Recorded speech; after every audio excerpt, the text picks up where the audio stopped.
उपचुनाव को लेकर सीएम योगी ने बनाया ऐसा गेम प्लान, गठबंधन की घेराबंदी करने में जुट गए भाजपाई। दो लड़कों की जोड़ी क्या कर पाएगी उपचुनाव में कमाल? क्या बसपा ने भाजपा को फायदा पहुंचाने के लिए ठोक दी है चुनावी ताल?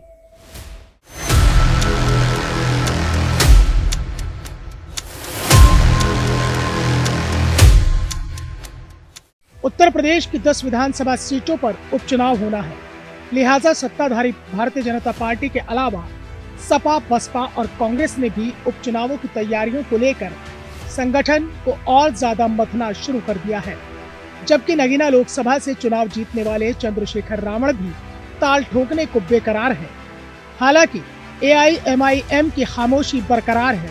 नजरें लोकसभा चुनाव में यूपी में भाजपा को डैमेज करने वाले दो लड़कों पर टिकी है।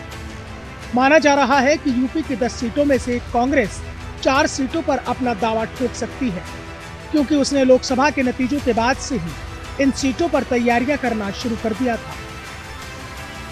जबकि सपा अपने कब्जे में रही 5 विधानसभा सीटों पर जीत को बरकरार रखना चाहेगी। इसलिए अखिलेश यादव ने हाल ही में संगठन की बैठक में विधानसभा उपचुनाव को लेकर कार्यकर्ताओं को जीत का मंत्र भी दे दिया। लेकिन इन सब के बीच यूपी की लोकसभा सीटों पर 33 के आंकड़े पर रुकी भाजपा ने न केवल हार की समीक्षा की, बल्कि उपचुनाव को लेकर तैयारियों को भी गति देने का काम किया। दरअसल लोकसभा के नतीजों में दलित वोट बैंक के खिसकने से भाजपा खेमे में बेचैनी इस कदर बढ़ गई और इसको लेकर भाजपा ने पार्टी के अनुसूचित वर्ग के नेताओं से बातचीत की। दरअसल पीएम मोदी और सीएम योगी के दलितों को लेकर तमाम काम करने के बाद भी उसका फायदा नहीं मिल पाया, जबकि विपक्ष ने संविधान और आरक्षण को लेकर एक नैरेटिव सेट कर दिया। अब उपचुनाव में उसकी काट करने के लिए सीएम योगी ने उपचुनावों में गठबंधन को साफ करने का भी गेम प्लान तैयार कर लिया है।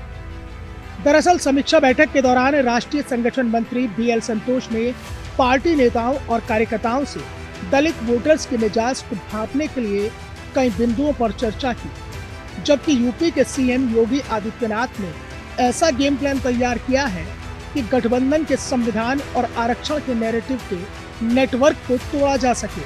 और इसके लिए भाजपा कार्यकर्ताओं और उनके बड़े नेताओं ने दलितों के घर पर दस्तक देने के अभियान की शुरुआत करने की रणनीति तैयार कर ली है। उनकी परेशानियों को वो जानेंगे, उनके मन में क्या है उसको समझेंगे और उनके मुद्दों पर चर्चा करेंगे। इसके साथ ही उनको केंद्र और प्रदेश सरकार द्वारा दलित वर्ग के लिए चलाई जा रही कल्याणकारी योजनाओं के बारे में भी जानकारी देंगे, ताकि यूपी की 10 सीटों पर होने वाले उपचुनावों में लोकसभा चुनाव के डैमेज को कंट्रोल किया जा सके। जबकि आमतौर पर उपचुनाव न लड़ने वाली बसपा ने भी एंट्री मार दी है। यूपी में खोए जनाधार को वापस लाने के लिए बसपा नेता गांव-गांव जाकर चौपाल लगाएंगे। आपको बता दें कि फूलपुर, खैर, गाजियाबाद, मंझवा, मीरापुर, मिल्कीपुर, करहल, कटहरी, कुंद्रकी और सीसामऊ विधानसभा सीटों पर उपचुनाव होना है।